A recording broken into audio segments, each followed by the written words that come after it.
Auto Parts. The holidays are back at Starbucks, so share the season with a peppermint mocha. Starbucks signature espresso, velvety mocha, and cool peppermint notes, topped with whipped cream and dark chocolate curls. Together is the best place to be at Starbucks. From the Accident Recovery Team Traffic Center, don't worry about me, I called ART. Traffic conditions very nice this morning here in the Wichita area. Watch out for a slowdown, though, around a stalled-out vehicle westbound on Kellogg, and it's pretty close to I-135. Traffic update from 98.7 and 1330 KNSS in the Accident Recovery Team Traffic Center. I'm Jad Chambers. Weather. Extreme wind is the problem today. Northwest 20 to 40 with gusts up near 60, creating extreme fire danger and also possible wind damage. Otherwise becoming sunny and mild, high 54. Mostly clear, 25 tonight. Mostly sunny, windy on Friday, but not quite as strong as today. Your high temperature 55. Still a little breezy on Saturday and 57. That's your forecast from Storm Team 12. I'm meteorologist Jake Dunn. Listen to KFH on the Odyssey, iHeartRadio, or TuneIn apps.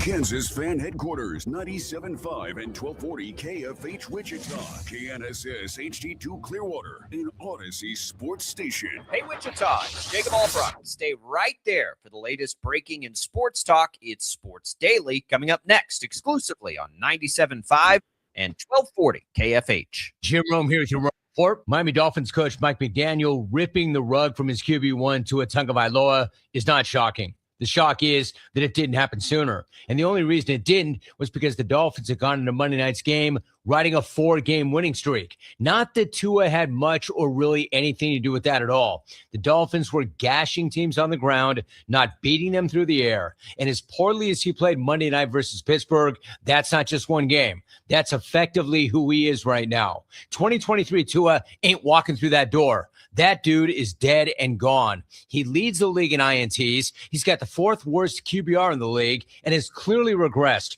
And availability is always going to be an issue with him. So it's hard to argue that his best days are in front of him and not already behind him, just as it's impossible to argue with this decision. He's done for the year. Question is he done in Miami, period? I'm Jim Rome. And remember, you can follow me on Instagram at Jim Rome. The holiday season is always more jolly with Prize Picks. Every sport, every play, every stat matters just a little more. On Prize Picks, you simply pick 2 to 6 players, choose more or less, and watch your lineups light up like the holidays. Download the Prize Picks app today and use the code ROME and get a $50 bonus credit instantly in lineups when you play $5. That's code ROME on Prize Picks to get a $50 bonus credit instantly in lineups when you play $5. Win or lose, you'll get $50 in bonus credit in lineups just for playing. It's guaranteed. Prize Picks, where it's good to be right. You do have to be present in certain states. Visit prizepicks.com for restrictions and details. Are you a parent of a 2 to 8-year-old? Listen closely for an exciting offer, then head to abcmouse.com/radio to learn more. By now, you've probably heard of ABC Mouse. ABC Mouse is like a little one-on-one teacher. It has helped her so much. We're offering a promo at abcmouse.com/radio to try it for free for a month, then $14.99 per month until canceled. Go to abcmouse.com/radio to see this offer. That's abcmouse.com/radio. Actual ABC Mouse users compensated for their testimonials, sponsored by Age of Learning.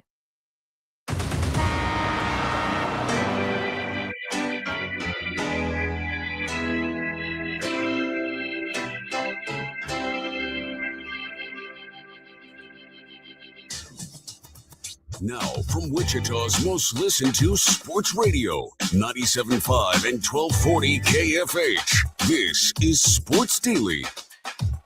Well, good morning, everybody. Welcome into Sports Daily. Glad to be here with you. Jacob Albrock, TJ Cleland on this Thursday. Thursday's always fun, especially when they follow a shocker game. We've got perhaps the best Thursday night football game of the year coming up tonight as well. Our buddy Tim Fitzgerald is going to join the show as we get sort of some early returns on what's been going on up in Manhattan and Collin Klein's first little bit there. Quick shout out to the Hutchinson Blue Dragons for a great season. Came up just short last night in the national championship game. They fell 28-10. Sure looked like they were going to have a chance at that thing. Jumped out to a 10-0 lead. But the great run for Hutch ends in the title game. Get that in there.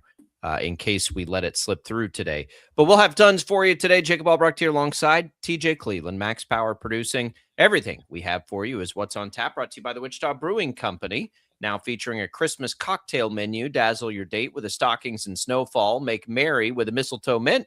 Or gather the girls for pumped espresso martini. The Christmas cocktail menu now available at Wichita Brewing Company, where groups gather for the holiday season. You can call us at 869-1240. You can comment, Facebook, YouTube, X. Thanks for also watching us on 12 News Connected, and thanks for listening on the Odyssey app. TJ, good morning. How are you? Good morning. Pop quiz for you. Chad Forbes, NFL Draft Insider, just released a mock draft yesterday. The Chiefs have the 11th pick, and they take Spencer Fano, offensive tackle from Utah. Yeah, that won't happen. That won't happen. That's not going to be the pick.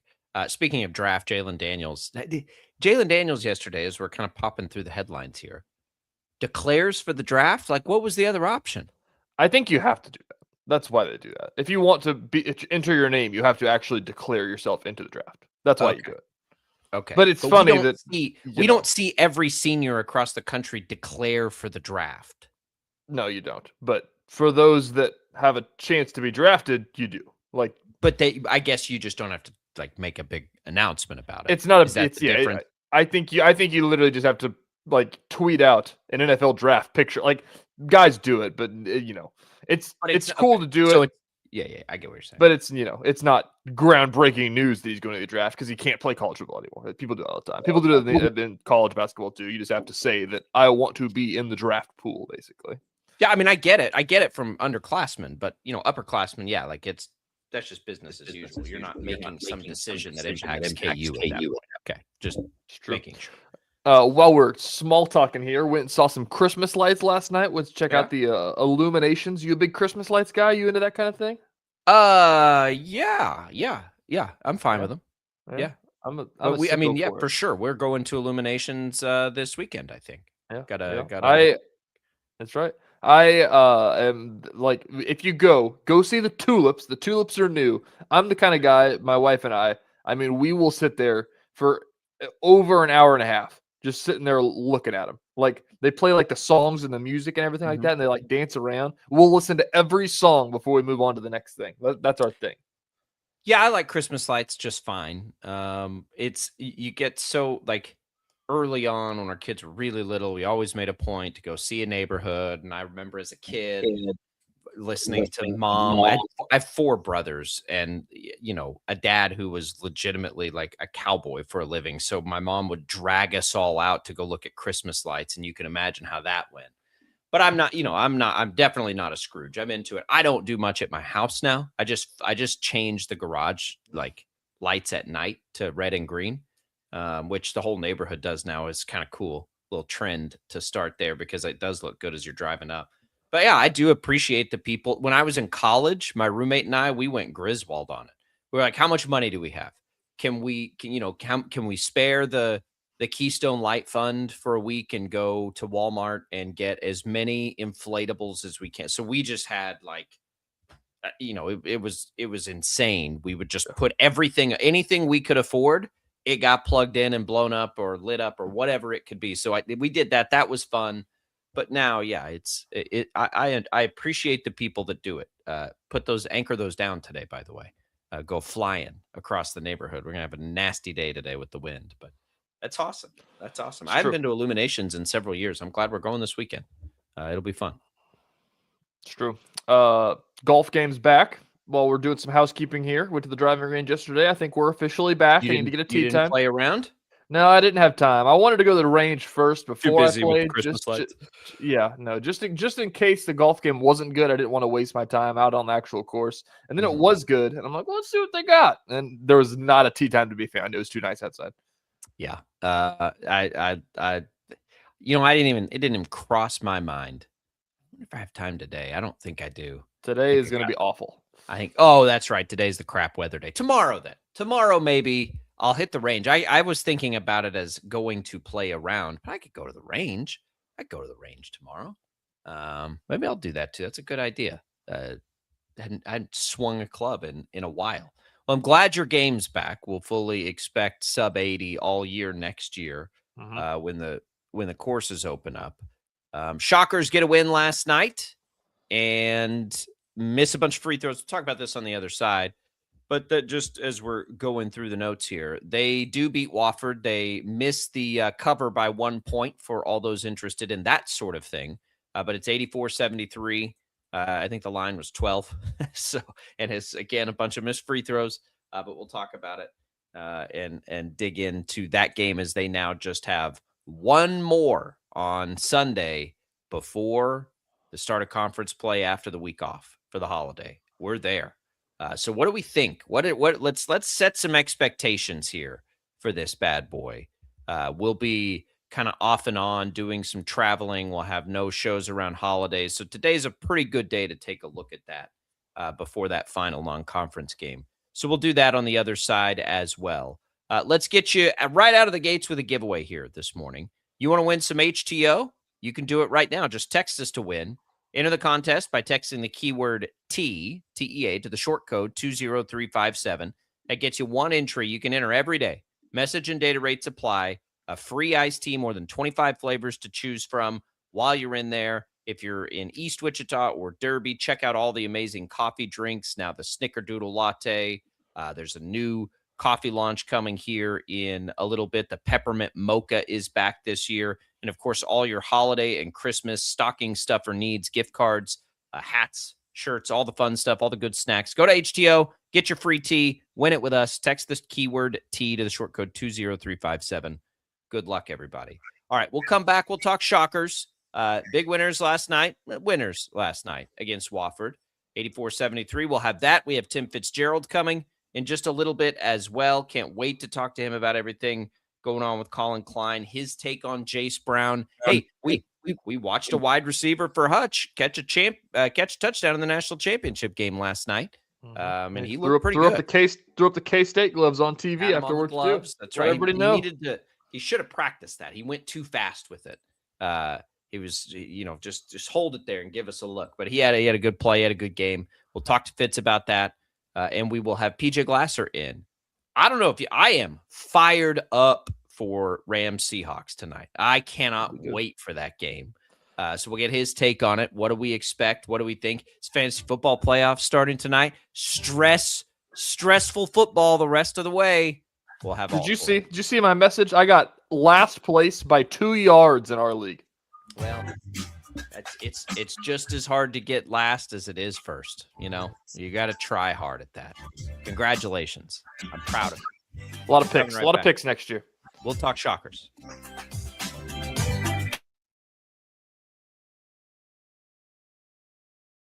Lightning, hail, tornadoes, flooding. It's the worst of severe weather, and it's coming. Spring brings warmer temperatures, but also dangerous weather conditions. Stay up to date day or night with the Storm Team 12 weather app. You'll get accurate forecasts, so you can plan ahead and stay safe, no matter the weather. Download the Storm Team 12 weather app, brought to you by Stutzman's Greenhouse. The future of television has arrived. Next Gen TV is here with stunning video, movie theater quality sound, enhanced voice clarity, and interactive features, all upgradable for the future. Learn more at watchnextgentv.com.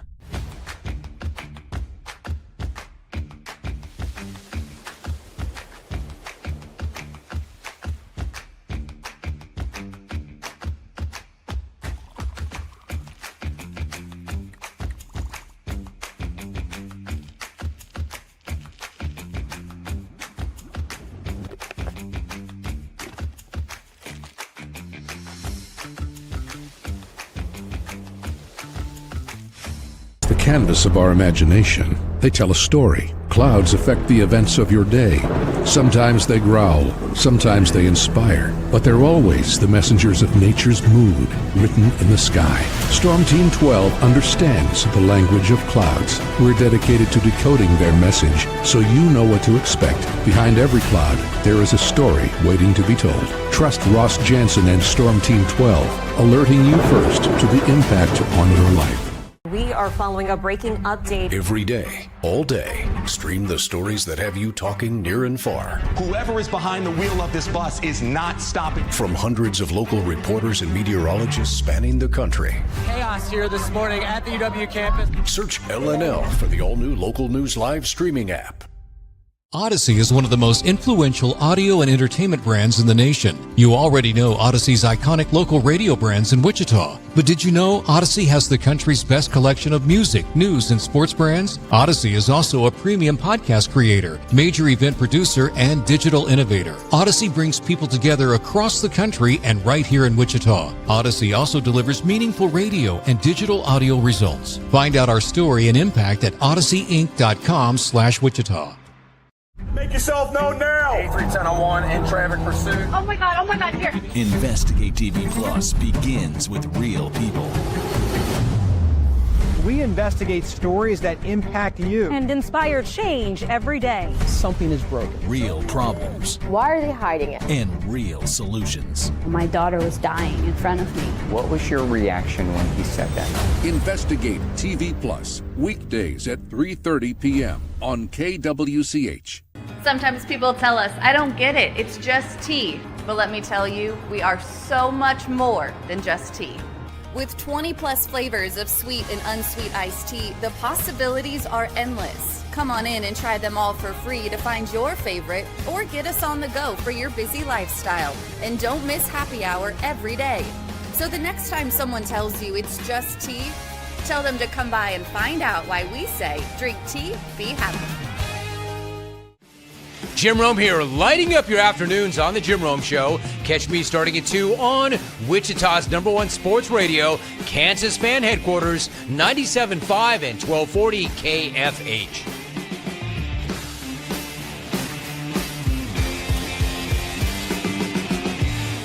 Mornings are busy. We're here to make your mornings better. We report the stories that affect you. 3 more hospital lies from contaminated apple juice just a day after the FDA issued a recall. We're here to make your mornings better. Closing east and westbound lanes of K96 for repairs. With 12 News, you're prepared for your whole day. Scattered thunderstorms across the state into the afternoon. Stay a step ahead with 12 News this morning on KWCH and KSCW.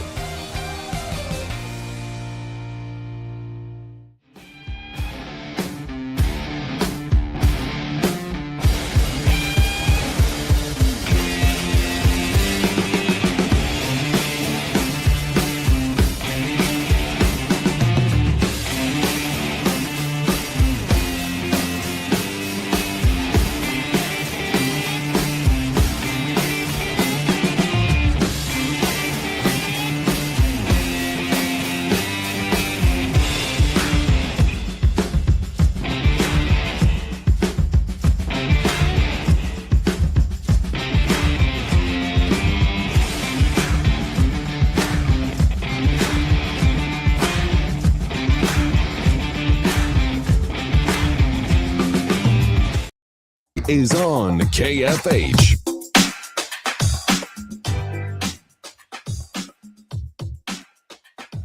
All right, welcome back in, everybody. It is Sports Daily. Jacob Albrock, TJ Cleveland here with you. Glad to be with you. Sports Talk on KFH, presented by Paramount Plus. Count on Sundays all season long. The NFL on CBS and Paramount Plus. We come back with you here on this Thursday, getting ready for a big second hour. PJ Glasser, Tim Fitzgerald joining the show. But let's talk Shockers in action Wednesday night. 84-73 winners over Wofford.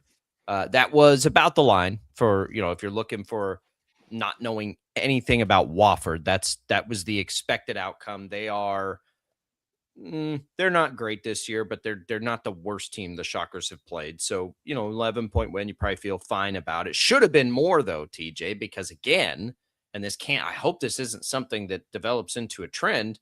Shockers can't hit any free throws in the second half. Missed 8 free throws in the second half. They got it kind of under control by the very end of the game. But, we could all see it there. What was an 11-point win probably should have been more like 15, 16-point win had they hit those free throws. So other than that, well, first, I guess we start there. Any concern this lingers? It's such a weird thing, and it's what Coach Mills talked about with us on Monday morning. If you missed any of that, go back on the Odyssey app and listen to the Paul Mills interview. it's such a mental thing, and they're good at shooting free throws. Right. Then they had a bad game against DePaul. And now I think it's just the fact that they're 19 and 20 years old, and it's like, well, I got to make sure I make this one, and that's just what it's 90% mental, 100%. 90% mental, almost 100%. That's all that goes into it, I think, is what it is. I don't think it lingers. I think that maybe the Christmas break off will help them come back and flush it down the drain. They just need to have one good game, and I think it'll go away. I'm not worried so much about that. It's more so to me, if there's anything to worry about from last night, it's just the fact that they can't fend off the big run, no matter who they're playing. Right. It happens from anyone. It happens whether they're playing a great team. It happens if they're playing Wofford. And we saw it last night. The first half, they get out to a nice, cozy lead. Looks like they're in control. They're up 12. And then they got beat in the second half, which is an easy talking point for Paul Mills. You just got beat at home by Wofford in the second half. That can't happen. Now, again, that wouldn't have happened had they hit free throws, but it did. I thought Kenyon Giles, who after the game, by the way, against DePaul, made sure that everybody knew, that's on us, man. Those free throws, that's on us. And it is. He's right. It's good to get Will Berg back. He hit his free throws late. He kind of reset the tone. He was 9 of 10. He and Drake Hindell hit free throws, but a lot of other guys had been, including TJ Williams. That's going to be a big part of his game. He's got to be automatic from the line. But I thought, if we're talking player of the game type of stuff, Kendall was really good, but man, it was good to see Will Berg back. That was one of his best games as a Shocker. Yeah, those two guys, which Will isn't going to come off the bench. He's going to be a starter, I imagine. I don't think that they're going to keep running a core four out there. He didn't play versus a core force 10.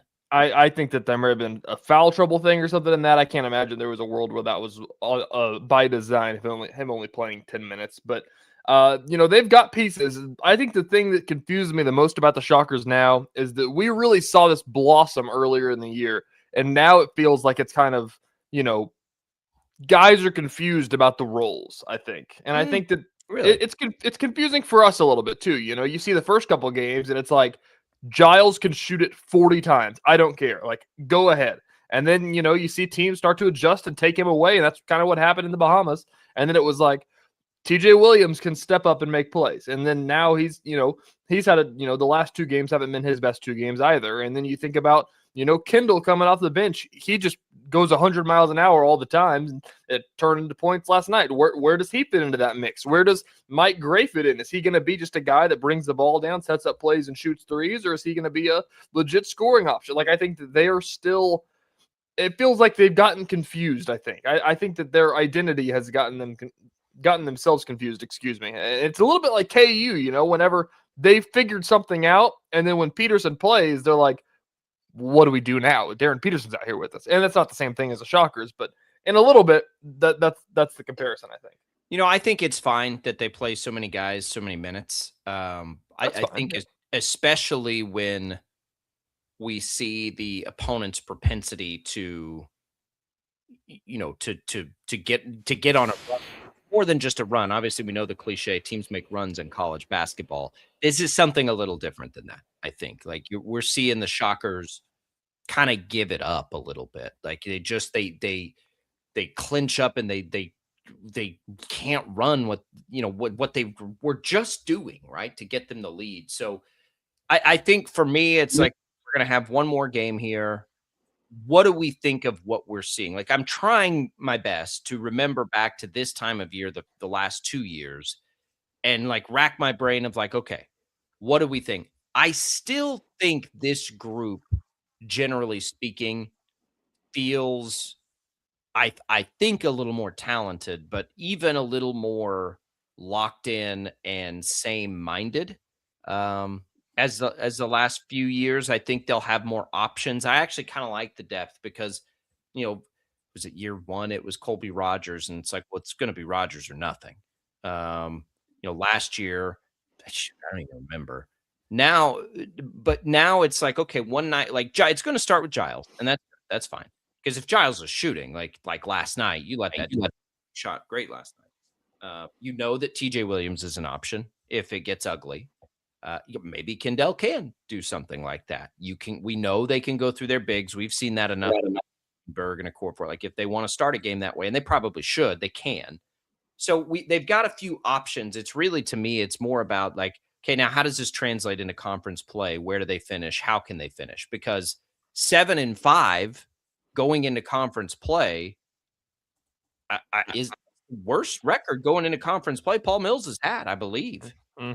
He's always had the hot non-conference starts, and then it kind of sputters when they get into conference play. But again, he's told this is the hardest non-conference that they've played. So maybe it's a good thing that they've faced adversity, so they can have it figured out by the time they get into conference play. They feel more prepared. I'm just looking back at those schedules, and yeah, they didn't really. They had some wins, but they beat K-State last year. But there weren't any that you're like, okay, like that's a big time win. This year, it's not that I don't know that they, beating Loyola. Okay. I haven't gone back and looked at Loyola, but I think the way they played St. Mary's gave me some hope. At Northern Iowa was a quad 1 win. DePaul is a game we feel like, and that's where, and I don't like doing this because at the end of the day, you either win or you lose, but they should have won the DePaul game. You'd have felt really good about that. They could have won the St. Mary's game. You at least feel okay about that. Same at Boise State. So there are moments here where you're seeing them play those games. And yes, they have to do some things to be able to close the door on those wins. But I think about those things when I think about the American. And I'm like, okay, like just skill-wise, this team will have a shot to be, I think, as good as anybody in the league. And I don't think anybody's running away with the league, by the way, this year. But it seems like if they don't finish, I mean, Tulsa's inside the top 75, Memphis is inside the top 75, South Florida's at 85, and then you have Wichita State at 96 right now in the Ken Pom, and then everybody else below them. So to me, that makes me say this team needs to be competing for a conference championship. I mean, this is I think the best way to describe Wichita State, because it's gonna be a weird year, I think. Like I think that the American will, it's not gonna be what it has been in the past. And a big part of that is because Memphis isn't as good as they typically are, and Tulsa is a lot better than they typically are too, for that fact. They will go into every game. Like there's not a game on the schedule where Wichita State you'll go into it and say, well, if they win this one, it'd be a big deal. Like they should win every single game that they play. Like, and if they lose, it's a disappointment. And that's what Paul Mills would tell you every single year. But for us, whenever they went to Boca Raton and played Florida Atlantic those years, it's like you want them to beat freaking Dusty May. That's an upset if that happens. Like there's not an upset. Like they should be able to go on the road to Memphis and win. And I think that's both because, like you said, Memphis is coming, but I think it's because the Shockers floor has come up too. Exactly. Like, we haven't seen a full, there's not a moment in the year where like that was their best game. And I don't mean that as a bad thing. I mean that as probably a good thing because you seem to have a group that is absolutely locked in. I've liked the character of this team all non-con long. They have one more to play, but that's never been in question for me. Like they're bought in, they're ready to roll. They've had some moments where you're like, that should have been a win, which is not okay, right? Like at some point you need to win those games, but you're right. They should never not expect to win a home game they play the rest of the season. And there should be no road game. They're not probably, unless there's some injuries or something crazy, there's probably never going to be a line where they're more than like, I don't know, a 5-point dog, maybe on the road in some games. So this is the opportunity, the best opportunity, and the only path we know is through the conference. We get it. Go win a conference championship. Like it's time for that now. Like the finishes the last couple of years in the conference, not good enough. This has got to be the year. This is the year where you're up there fighting for a conference championship at the end of this season. And I don't think we've seen anything up to this point that changes that at all. Like that is where they are. They finished 10th and 8th in the conference the last 2 years. For me, it's got to be top 4. It can't happen at worst. Top 4. Yeah. I agree. And the thing you talked about the wins and the losses and the close margins of victories, and I agree that moral victories don't mean anything in college basketball. But if you want to be the team, and they've kind of taken the stance on the fact of like we should have won that game, and we're upset about it, but we should have won that game. Like if that's true, like you're right, you haven't looked bad yet. Like I don't know if they have they looked bad yet. I'll ask you that question. Had they had a game where you're like they didn't look good against Western Kentucky. That was going to be the one I picked out. But they didn't look bad against Western But Kentucky. they only lost. I mean, they lost the game by 5 points. But I agree with you. That was the one where I was like, "What was that?" Right? Western Kentucky's not. I mean, they're not bad. They're okay. But that felt uninspired. I agree. So, I mean, per Ken Palm standards, they've gotten upset a couple of times. But again, like those are losses that you take away one thing and it's fixed. And to their credit, they've worked on it, on the things that they needed to work on. And like Ken Palm agrees with us. I mean, it's been a while since we've been at this point of the season that I can remember that the Shockers have been inside the top 100. Last year they floated around 70 and they lost to UMKC and then fell to like 120. Yeah, I which is crazy to say out loud. Right, 100? Like really, 100? So they have a tremendous opportunity in front of them. Is like the point of this for me is they absolutely should be competing for a conference championship this year, and there has been nothing that we've seen that tells us otherwise. The challenge will be, how does this team learn how to finish them? Right? How does this team learn how to put them away? How do you go win a first half the way they did yesterday and not find a way to lose the second half? No, and it's happened for a variety of reasons, right? Or vice versa, come out flat and get kind of beat up a little bit. And that's what we saw earlier in the year. And then they were making these second half surges, and now it's kind of flipped upside down. That's my biggest point. Like if you take anything away from yesterday, it's kind of like the perfect example of the season of like, they're letting Wofford, and I think Taylor Eldridge said it best, like they just played with their food. And it's kind of what they've done, but like they got away with it with Wofford. That's why they couldn't get it done in these losses that they had. It's like they played with their food too long and let them make a 13-0 run in the second half. And like it happens every game. Like that's the one trend that you look at and you're like, if you can just get some stops on these runs, like you'll win the game. That in free throws recently. I guess. You hit some free throws. You beat DePaul. You hit some free throws, and then you're covering the number last night. And then you're on a 4-game win streak after the holiday tournament, probably 5. Better be going into conference play, and that would be a good place to be. Remember, this is the year they open on the road at UAB at Charlotte. So I don't want any excuses though. Right? Like I know that sucks and I know that's tough, but no coming out of the gates going 0-2. You got to go find a way to win a road game in the conference, which is a big ask. I get it. By the way, on that, you've got UAB is 115, so that'll be pretty tough. And I don't think Charlotte's very good at all. Just verifying that. Charlotte's not good. Charlotte's 4-7 outside the top 200 in the Ken Palm. So you better at least be 1-1 there. But why not go be 0-2? I mean, 2-0. Sorry. Why not go be 2-0? I mean, that's the thing. Like, is this the team that can go on the road and go win a game in Birmingham? I think so. That's the best. It's the best chance they've had since Birmingham joined the conference. Well, they've had some pretty good years. I mean, you go beat Northern Iowa. You can go beat UAB. Northern Iowa, I think, is probably, better. They're right there if they're not better. Then UAB will be. So what are you going to do with it? Shockers, hit some free throws first and foremost. That would help. That's what a weird thing to happen to a team that's a good free throw shooting team. 15-23 in the second half. They did exactly what they wanted to do, right? You get to the line, and they were. And Wofford was just hacking them there at the end of the game. It was like, you drive in, they're going to foul you. They were gassed, right? And the Shockers approached it. And Mills and the staff had them doing the exact right thing. Like they are gassed. Go attack them at the basket. They can't do anything but foul right now. And they were. And you miss 8 free throws. It's like, God dang it. Did you see the subplot last night that Taylor was tweeting about of Wofford's assistant coach?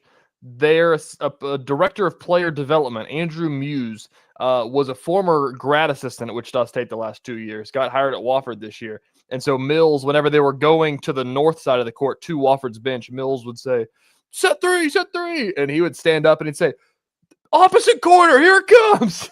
And they knew the plays that were coming because this guy coached with Mills for 2 years. And so he said, like, it didn't matter half the time because Wichita State's so much bigger than Wofford was. But, like, a lot of times, like, the pass wasn't there. It's like, all right, draw something else up. Try that. That's pretty funny. No, I did not catch that. It was a good test. Wofford was scrappy. I give Wofford some credit. Like, they were trying to hang in there. They were clearly physically outmatched, but they did. And that's the thing. Like, it was the exact right strategy, executed perfectly. They're gassed, get to the line. Shockers did 23 times in the second half, but you can't miss that many of them. That could have easily been a game where the Shockers go away, winning that by 18 or 19 points if they hit some of those, but they let them hang around. They got to stop, to your point, playing with their food. Put them away. When you get to the American and you're in, and this, listen, I didn't listen to postgame last night, but I know after Saturday's game, Kenyon Giles said, we know that when we start playing conference games, like, this is what it's going to be. They're going to be one possession games, and we have to be able to do that. So it's a mental thing. There's not anything the coaches can do about it, right? What are they going to do? Make them line up and shoot free throws? That's not going to do anything. These guys have shot free throws their entire lives. They just got 90% mental. Wash it clear. I mean, I guess you could say, like we said, you miss one, you running up and down, but that doesn't seem like that would be very effective with 20-year-olds out there. It probably wouldn't be for me at that age. All right, we'll come back. That's in the books. I want to look at this Thursday night football game a little bit. We don't get them. We don't get good ones like this all that often. This one is fantastic. We'll have that. We'll look around the rest of the sports headlines when we return.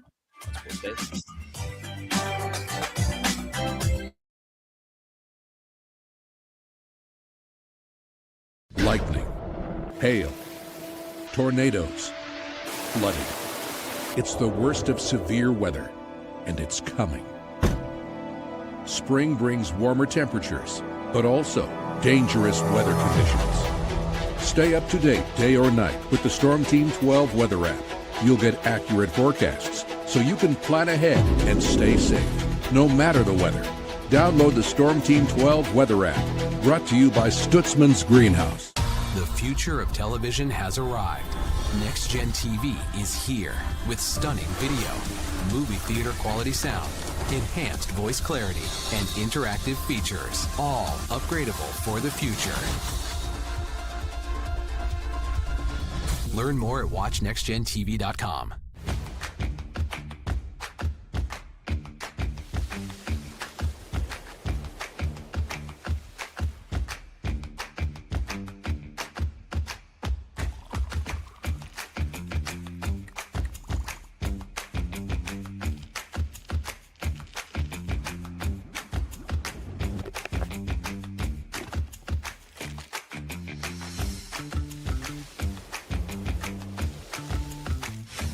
Canvas of our imagination. They tell a story. Clouds affect the events of your day. Sometimes they growl, sometimes they inspire, but they're always the messengers of nature's mood written in the sky. Storm Team 12 understands the language of clouds. We're dedicated to decoding their message so you know what to expect. Behind every cloud, there is a story waiting to be told. Trust Ross Jansen and Storm Team 12, alerting you first to the impact on your life. We are following a breaking update. Every day, all day, stream the stories that have you talking near and far. Whoever is behind the wheel of this bus is not stopping. From hundreds of local reporters and meteorologists spanning the country. Chaos here this morning at the UW campus. Search LNL for the all-new Local News Live streaming app. Odyssey is one of the most influential audio and entertainment brands in the nation. You already know Odyssey's iconic local radio brands in Wichita. But did you know Odyssey has the country's best collection of music, news, and sports brands? Odyssey is also a premium podcast creator, major event producer, and digital innovator. Odyssey brings people together across the country and right here in Wichita. Odyssey also delivers meaningful radio and digital audio results. Find out our story and impact at odysseyinc.com/Wichita. Make yourself known now. 831001 in traffic pursuit. Oh my God, here. Investigate TV Plus begins with real people.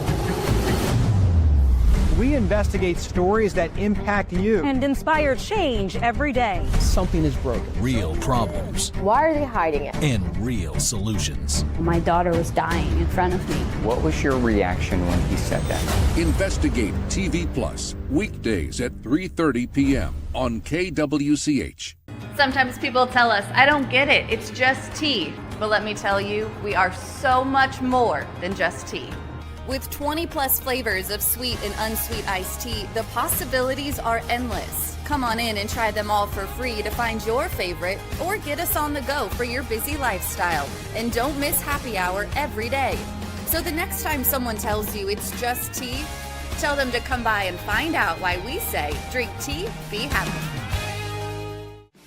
Jim Rome here, lighting up your afternoons on The Jim Rome Show. Catch me starting at 2 on Wichita's #1 sports radio, Kansas Fan Headquarters, 97.5 and 1240 KFH.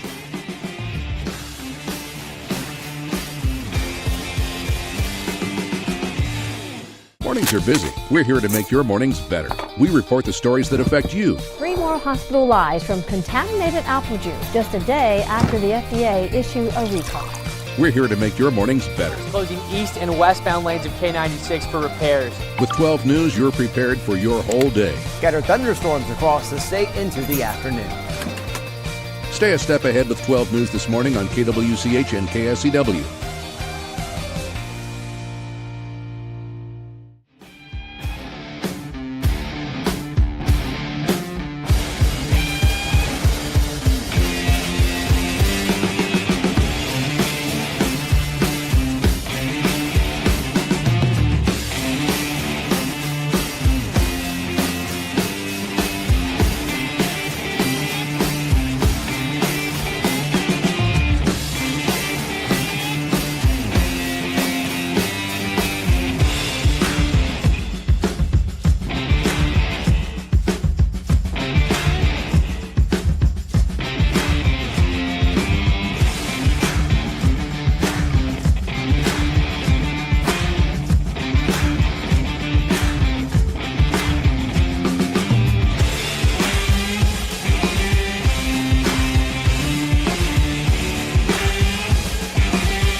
Let's do this thing. Go! Sports Daily is on KFH. Yes, his name is Hot Dog Water. No, we cannot explain it. Hot Dog Water is 1 year old, 34 pounds, affectionate, sweet, and fully committed to being as close to you as possible at all times.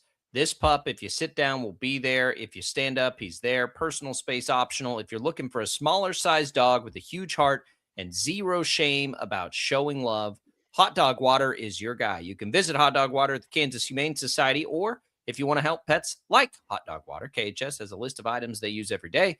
Full list available on the website. 12 Strays of Christmas, supported by 316 Pet Supplies and XY Bar in downtown Wichita. Go meet Hot Dog Water.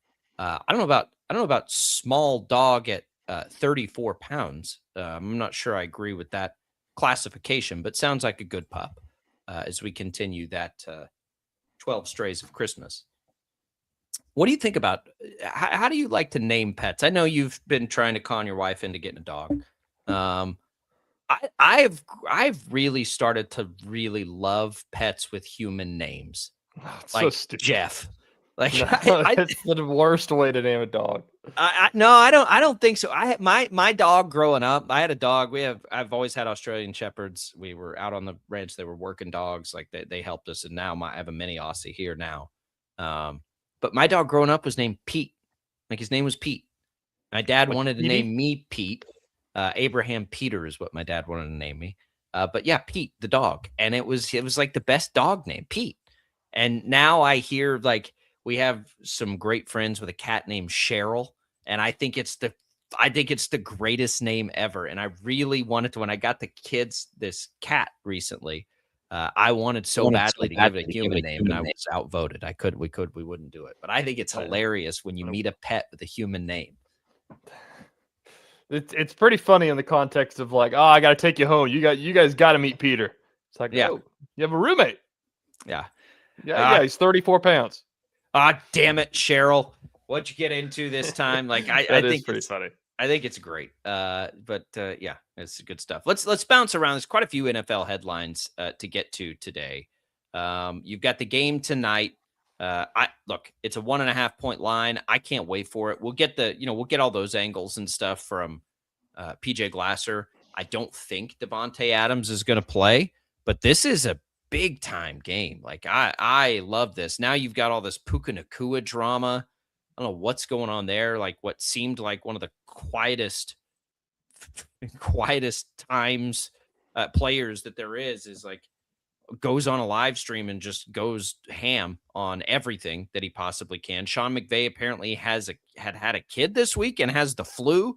Devontae Adams is probably out. If the Rams can overcome this and go win in Seattle on the road, I'll be pretty impressed. And Seattle, the opportunities there. And I think PJ Glasser will tell us Seattle's been so much better on the road. But man, what an opportunity for the Seahawks tonight. It's fantasy football playoffs. So TJ, I got a lot riding on my boy Stafford here. I need this to. I'm a little worried. Of all the eliminated teams, if you've got any Rams or Seahawks, just put them in over them. Like I know, but Seahawks defense is good.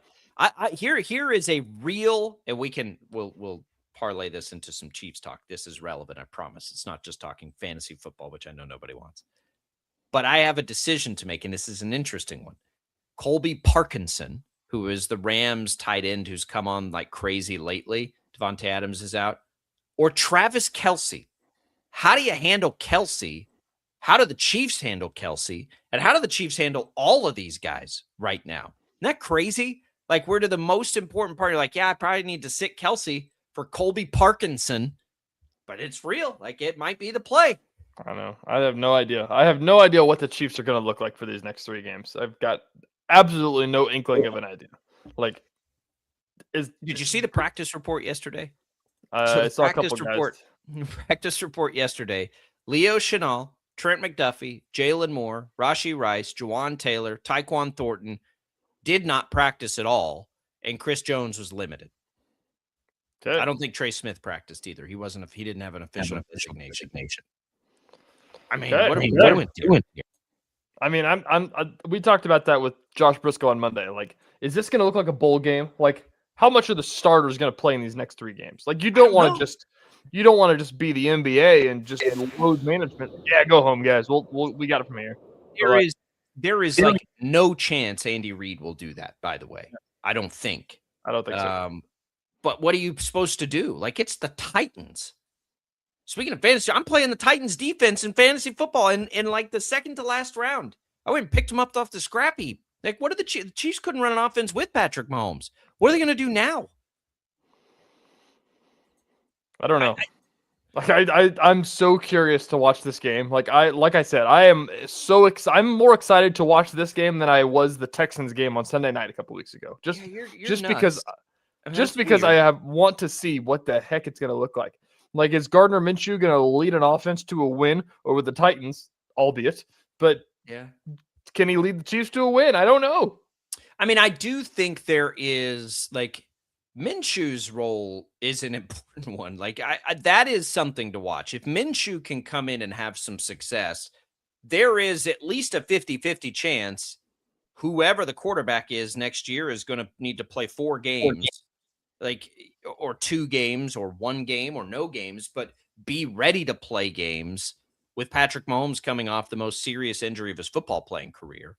So, I think Minshew's role is important to watch. He and Mahomes are such different players, right? Like, they're just not the same player. Minshew's, he's going to rely, I think, on what the play design is, which might not be a bad thing, right?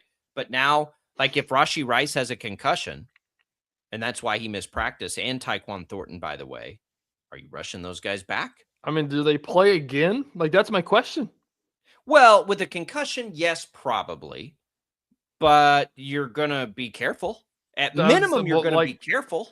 We've never, like, I honestly, honest to goodness, I have questions about how this works, because in my Chiefs fandom of my years, obviously when I was a little kid, they were bad, but like, No, I don't listen.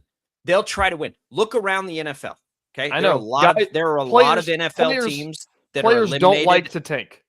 No, and neither do coaches. Yes. Right? They're like, you don't get a lot of opportunities at this thing. And that, if you heard Travis Kelce on his New Heights yesterday, like it is an honor and a privilege to be able to do this. Guys are playing for contracts next year. Like there aren't, Chris Jones's situation is different than, let's say, I don't know, Jawan Taylor's, who is probably going to be needing a job next year.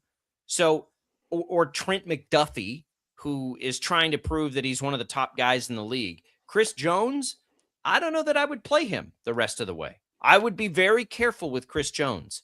But do we really need to be careful with these young players? No. Concussions are one thing. Yes, you don't need to play the concussed dudes.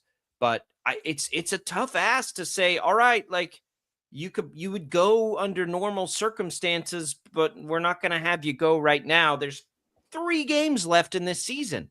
Fans have paid money to be there. Like, I keep thinking about this. I keep thinking about this Christmas game. You know how many people got Christmas tickets for the under the tree this year? It's like, congrats, son. We're going to watch Gardner Minshew play. I know. But look, there are a lot of eliminated teams around the league, and they all play. Like, they all play, and they all play hard. Like, we're not looking at betting lines. We'll ask PJ Glasser about this next hour. You're not looking at betting lines yet. There's 3 games left. And saying, yeah, we got to bake in the fact that they're eliminated and they're not going to be trying very hard. Like, we don't do that in the NFL. So I fully do not expect to do that with the Chiefs, right? Like, no way. What is the line on this game, by the way? 3? The Chiefs are 3-point road favorites at Tennessee. They're going to try to win. Whoever's out there is going to try to win. I think you can accomplish both. I think you can be very careful with players that look to be a part of what you're doing next year. I think you must allow guys that are trying to, prove their worth next in the free agency season to get out there and do their thing. And if you're the coaches, you're working on about 1 billion things, right? If the Chiefs are going to take this evolution, now's a good time to start. I was listening to like a film watcher yesterday. And, his point was he's Brett Whitefield for fantasy points for attribution perspective, was that the Chiefs over the years have been very effective in the metrics and in the fit, like at running the ball. And they don't. And he's like, and his point was, I get it. You have Patrick Mahomes. We don't have Patrick Mahomes anymore. You've been one of the better running teams in football. When you've done it, do it. Like, if that's what they're going to do next year, why not see what that looks like, right? Get a look at that. I would fully expect big workloads from the backs on Sunday for sure. Gardner Minshew needs that to be good too. Like, Gardner Minshew's not going to throw the ball 40 times. What's the over-under on that game? It's low. 37 and a half. 37? 37 and a half. Holy cow. Is it Army-Navy? I think Army-Navy was right around that. NFL games get that low. College games typically don't. But yeah, NFL games. I mean, Jets Saints are at 40. Bills Browns are at 42. Yeah. Texans Raiders are at 38. But it's one of the low totals of the week. I'll pose this question to you. You talked about rooting interests for as we go into the playoffs, who people are going to root for. I'll ask this question on that topic. If you're a Chiefs fan, if they win on Sunday, are you happy or are you upset? Or like the Broncos, we'll say the Broncos on Christmas Day. Upset. If you beat the Broncos on Christmas, now you'd feel good about that. But probably up. I mean, it's hard to imagine losing to the Titans. What if they go 3-0? That would be annoying. Like fans won't be rooting for that. It won't be all fans. It's kind of. Look, I agree. I'm with you. At the end of the day, I'm going to watch this game and I don't know. I don't even know how to answer. I deal with this with the Cowboys. Like, I don't necessarily want to see them go out and lose the next 3 games. But the second that 3rd game is done and you don't care at all about that anymore and it's all about the draft, it's like you're glad that they did, right? So I think in the moment you always want them to win the game that they're playing, but the worst case scenario is a better draft pick. It's a different kind of investment. But I don't think you actively root for your team to lose. It's not like they're going for the number one pick. They're not, in the market for the next Trevor Lawrence or whoever that just like golden boy quarterback is, where the Jets famously blew it, right, to get Lawrence when I forget what they did in the final game. It was like a pick six or something crazy where they blew their opportunity for that. But it'll be interesting to watch. A couple other Chiefs notes. Travis Kelce yesterday on the New Heights was referring to the Chiefs and not us when talking about getting Patrick Mahomes back, which is hopefully he gets back in time for the Chiefs, not back in time for us. And Kelce's smart enough to say something like that on purpose. I don't think that directly means he won't be involved in that. Maybe that's him just disputing the Daily Mail. Yeah, I don't know. And who think he reads the Daily Mail? You think Taylor reads the Daily Mail? So I don't know. He kind of seems like he might be into the soap opera stuff. He's Mr. Entertainment in Hollywood. He probably has glanced. Who's the old quarterback that was the Daily Mail? That we used to have it on like the CW. Oh, Jesse Palmer. So I would I was like, what is Jesse Palmer doing? I'm like, he works for the Daily Mail. Okay. Yeah, Jesse Palmer's the Bachelor host now. Oh, shut up. All right. We're coming right back. Enough of that. We're coming back. We've got a fun second hour. Second hours on Thursdays are always fun. Tim Fitzgerald will join us. PJ Glasser will join us. We'll look around some of these other headlines when we return on Sports Daily.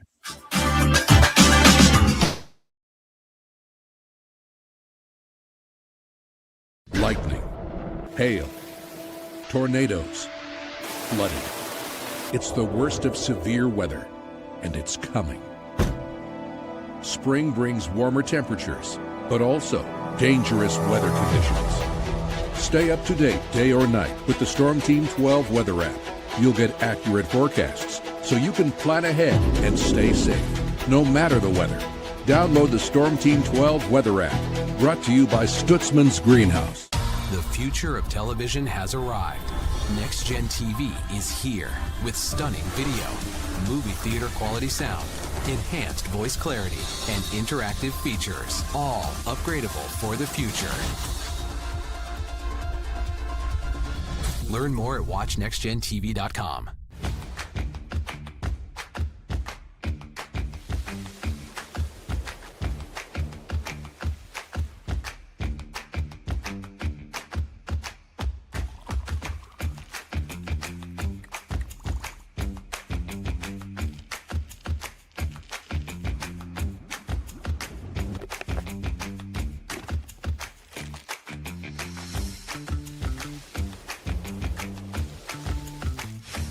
Canvas of our imagination. They tell a story. Clouds affect the events of your day. Sometimes they growl, sometimes they inspire, but they're always the messengers of nature's mood, written in the sky. Storm Team 12 understands the language of clouds. We're dedicated to decoding their message, so you know what to expect. Behind every cloud, there is a story waiting to be told. Trust Ross Jansen and Storm Team 12, alerting you first to the impact on your life. We are following a breaking update. Every day, all day, stream the stories that have you talking near and far. Whoever is behind the wheel of this bus is not stopping. From hundreds of local reporters and meteorologists spanning the country. Chaos here this morning at the UW campus. Search LNL for the all-new Local News Live streaming app. Odyssey is one of the most influential audio and entertainment brands in the nation. You already know Odyssey's iconic local radio brands in Wichita. But did you know Odyssey has the country's best collection of music, news, and sports brands? Odyssey is also a premium podcast creator, major event producer, and digital innovator. Odyssey brings people together across the country and right here in Wichita. Odyssey also delivers meaningful radio and digital audio results. Find out our story and impact at odysseyinc.com/Wichita. Make yourself known now. 83-10-01 in traffic pursuit. Oh my God, here. Investigate TV Plus begins with real people. We investigate stories that impact you. And inspire change every day. Something is broken. Real problems. Why are they hiding it? And real solutions. My daughter was dying in front of me. What was your reaction when he said that? Investigate TV Plus, weekdays at 3:30 p.m. on KWCH. Sometimes people tell us, I don't get it, it's just tea. But let me tell you, we are so much more than just tea. With 20 plus flavors of sweet and unsweet iced tea, the possibilities are endless. Come on in and try them all for free to find your favorite or get us on the go for your busy lifestyle. And don't miss happy hour every day. So the next time someone tells you it's just tea, tell them to come by and find out why we say drink tea, be happy. Jim Rome here, lighting up your afternoons on The Jim Rome Show. Catch me starting at 2 on Wichita's #1 sports radio, Kansas Fan Headquarters, 97.5 and 1240 KFH.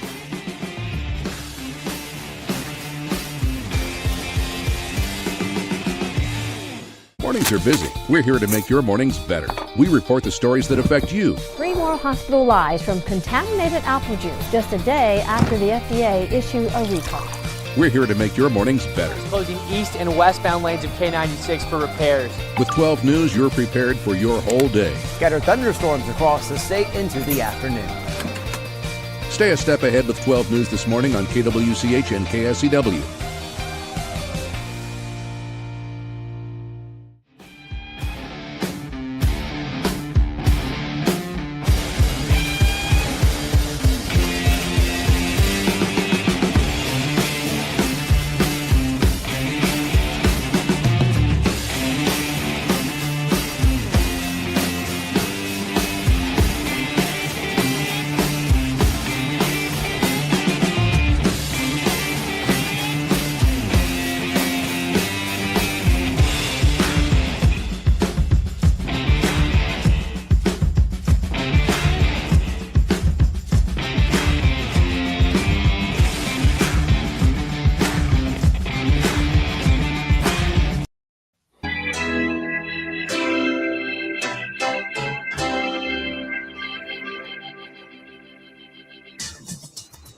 Now, from Wichita's most listened to sports radio, 97.5 and 1240 KFH, this is Sports Daily.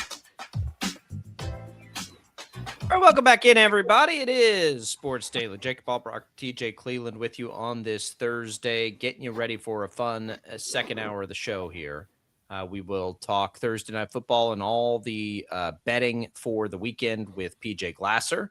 Got a little college to talk as well, which will be fun to get back into that with PJ. And then Tim Fitzgerald's in, and it's a good time. Well, of course, you know, we'll talk some hoops maybe, but it's all about like what's happening in Manhattan. We see Jace Brown leaving this week. What about coaching hires? What's he hearing on some coordinators? All that stuff as Klein gets ready to coach Texas A&M this week. So we'll have all that for you this hour. It's all What's on Tap, brought to you by Wichita Brewing Company, now pouring the brand new seasonal Bach Lager. Bach, yeah. Cold beer that'll give you a warm feeling. Bach Lager available at all 3 WBC brew pubs, east near Central and Woodlawn, west at 13th and Tyler, and in historic Delano and at Handley. Wichita Brewing Company. Pizza and beer made here thanks to Prairie Fire Coffee this morning. TJ, you guys are getting ready for another Catch a Kansas Friday of high school basketball. Of course, that'll come tomorrow night. There's a scoreboard show here. And all the high school sports coverage on Sports Daily brought to you by Zentex Remodeling Group. Remodel your bathroom in as little as one day with Zentex Remodeling Group, ZINTEX.com. How is the high school basketball season going this year? One more until Christmas break. This is the last week we've got until everybody dismisses themselves. So it's kind of the weird week this week as the games are kind of just getting sputtered in because not everybody has school on Friday this week, I don't think. And they kind of let them get out early and they don't want to mess with the Friday night game right before the break. And so there's a game tonight. I know it's a good one. There's a couple tomorrow. So we'll have a show of all encompassing throughout the week going on. But yeah, we're getting into the swing of things. Last week was, our first Catch It show, and it's always pure chaos when you switch sports from football to basketball, trying to get the hang of everything. So we'll get into the groove. This is kind of the preseason for us as well. So. Yeah, it's that time of year. And I like you get all the crossovers and the kind of the holiday games. I like the games this time of year in high school are always fun before you get into district, but the tournaments and all that stuff, I remember I didn't play basketball in high school. But so chaotic. yeah, but those tournaments are fun for They the are. players. I like that they're there. Valley Center's real good this year. Here, I got to interject. I got a question for you. Valley Center, that's interesting. January Jam in Valley Center. I judged the dunk contest 2 years ago. Yeah. Anyways, interject here. I don't know if you probably didn't catch this last night. It was on during the same time as the Shockers. We caught the tail end of it last night here in the Cleveland household. The Golf Channel games. Are you aware? Mm-mm. It was like an all-star game. Some reality show, thank God. It was an all-star golf game, basically. It was at Trump National, and there was 10 golfers, Team Scotty Scheffler, Team Rory McIlroy, and they just did stupid golf challenges on every hole. So one of them was 2-on-2 14 club challenge, to where if I hit a 7-iron, you can't hit a 7-iron, and you go from driver to putter, including a left-handed swing. So we're watching Scotty trying to blade his wedge 190 yards to get up on this green, and so it was chaos. It was so cool, though. They did that. Really good. They did a long drive competition, like a long putt competition. They did the one. This was the most entertaining. Is that they did the speed relay, to where they had somebody teeing off, somebody in the fairway, somebody on the green, and you saw how fast you could make a par. And it was like 35 seconds. That's awesome. It was good TV. I can't lie. It was pretty. And it was night. It was nighttime. It was like 10 p.m. in Florida while they're doing this, and they had the lights on. It was pretty cool. I could get on board with that. I'll have to check that out. I'm sure it'll be rerun and replayed 864 times. All right, a couple other NFL notes here. Did you see Tua get benched? I did. It's interesting. Quinn Ewers. Well, the Dolphins are making the right call here. You got to get a look at Ewers, don't you? Like, it's not Tua, clearly. Tua's been really bad this year. Not Tua. Could it be Ewers? Maybe. I mean, asked that question 4 years ago, and it would have been for sure it's going to be Ewers. That happened. The Bears are looking to a new stadium. There's a couple other things, but on the Kelsey thing, we ran out of time there in the last second. What does your gut say after you hear that? Did it change it at all? I mean, my gut the whole time has been he's not coming back. I think that makes me feel better about it. Yeah, I think so too, and I've thought so too. I just he's been so effective this year. It really is just like, and then you hear him say the things about like you only get so many chances. It's an honor to be here. Like I think he genuinely means that. And I think for most athletes, they walk away when one of two things happens. Either they can't do it anymore, or nobody thinks they can do it anymore. Right? They either don't have a place to play, or they've just physically like I think Travis Kelce's brother, Jason Kelce, like you physically just like you can't do it anymore. I don't think either of those things are true for Travis Kelce. I agree. I think he But I think do it. To your point. To your point, I think that he appreciates, what it takes to play in the NFL, and he's one of the ones that'll tell you like how big of a deal it is. And that's what he said yesterday on the podcast of like, it's an honor to play in the NFL. And that's why they're going to take these next 3 games so serious and everything like that. But I also think in that same breath that he values that so much that I think for him, if he feels like I'm not at the standard where I want to be as a football player anymore, like, and he's still good, but I feel like he probably has a standard for his own play to be like, I'm just not there anymore. Like I'm ready to be done.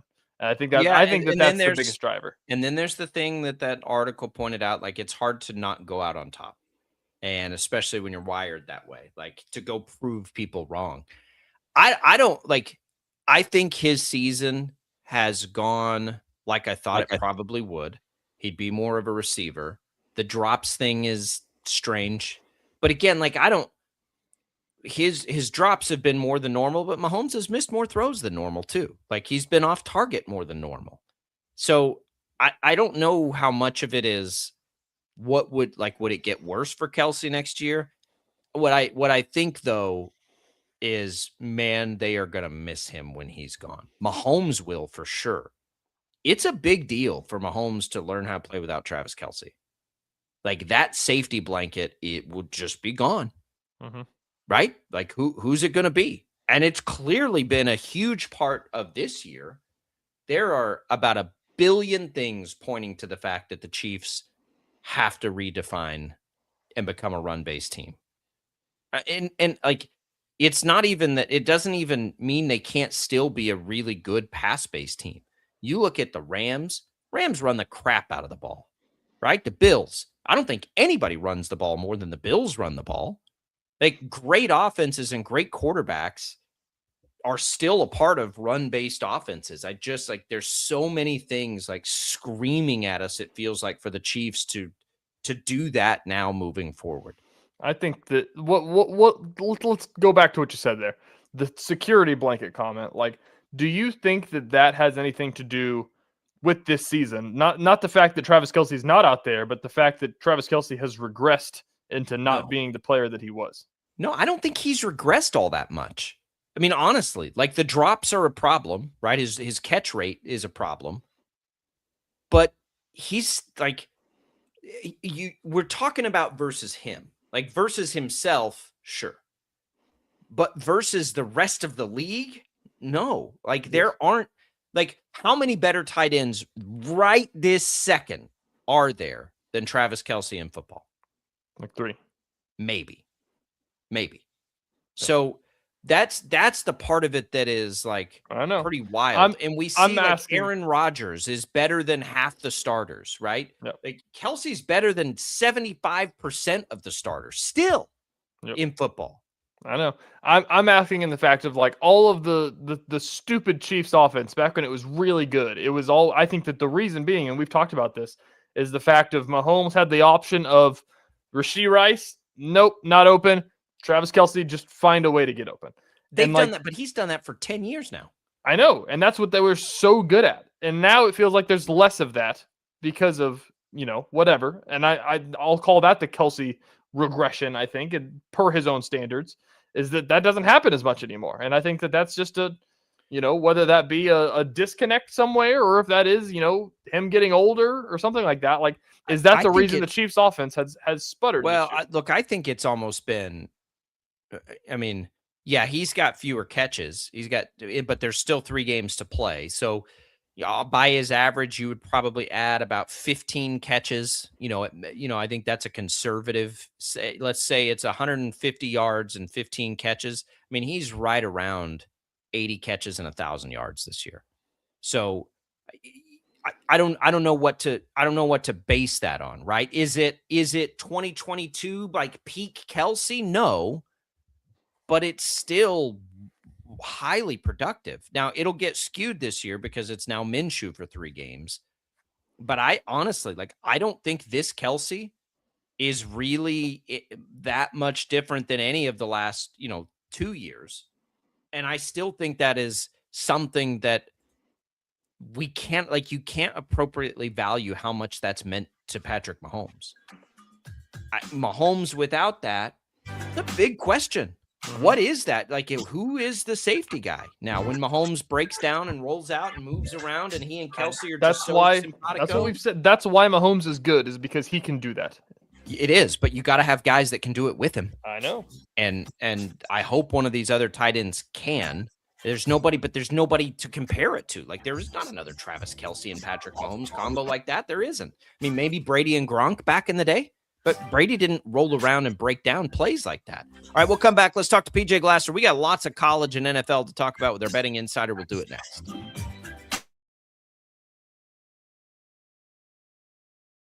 Lightning, hail, tornadoes, flooding. It's the worst of severe weather, and it's coming. Spring brings warmer temperatures, but also dangerous weather conditions. Stay up to date day or night with the Storm Team 12 weather app. You'll get accurate forecasts so you can plan ahead and stay safe, no matter the weather. Download the Storm Team 12 weather app, brought to you by Stutzman's Greenhouse. The future of television has arrived.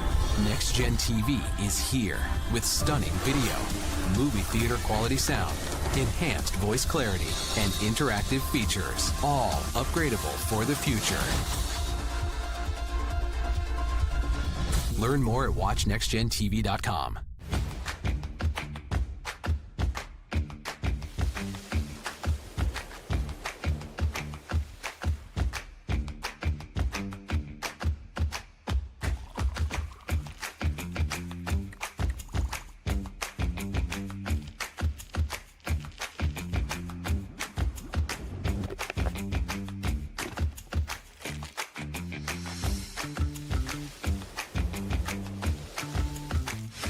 the canvas of our imagination. They tell a story. Clouds affect the events of your day.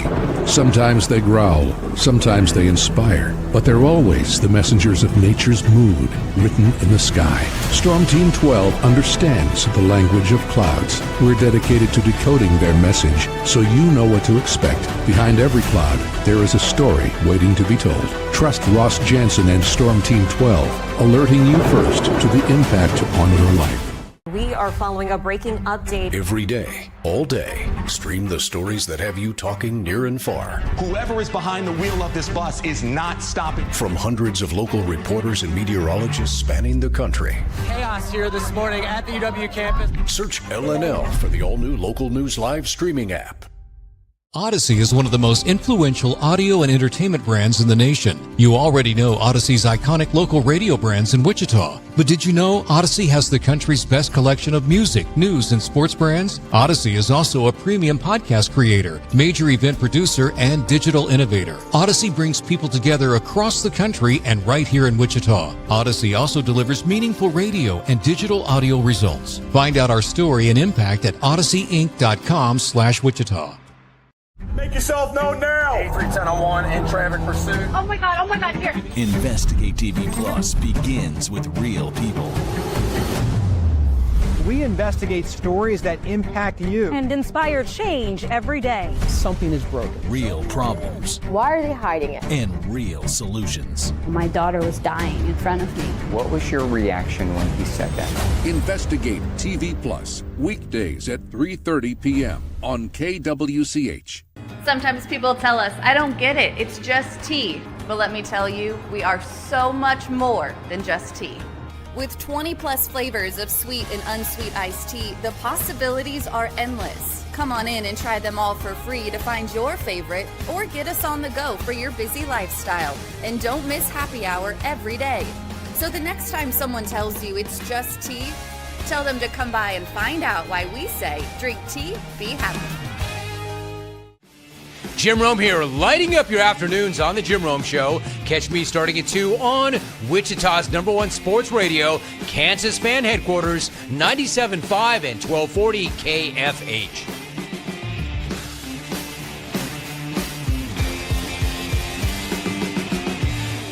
Mornings are busy. We're here to make your mornings better. We report the stories that affect you. 3 more hospital lies from contaminated apple juice just a day after the FDA issued a recall. We're here to make your mornings better. Closing east and westbound lanes of K96 for repairs. With 12 News, you're prepared for your whole day. Scattered thunderstorms across the state into the afternoon. Stay a step ahead with 12 News this morning on KWCH and KSCW.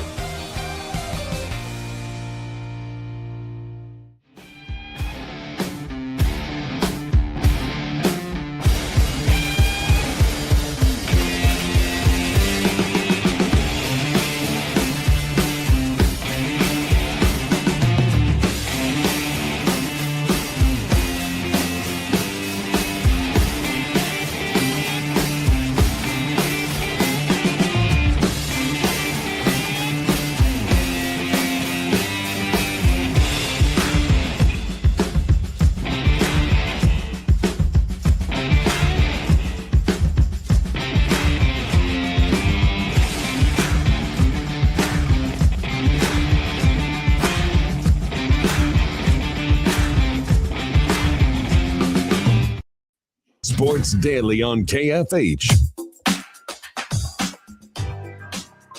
And now, if you're looking for the best props and games to lay your money down on, from BetMGM, here's KFH's betting insider, PJ Glasser.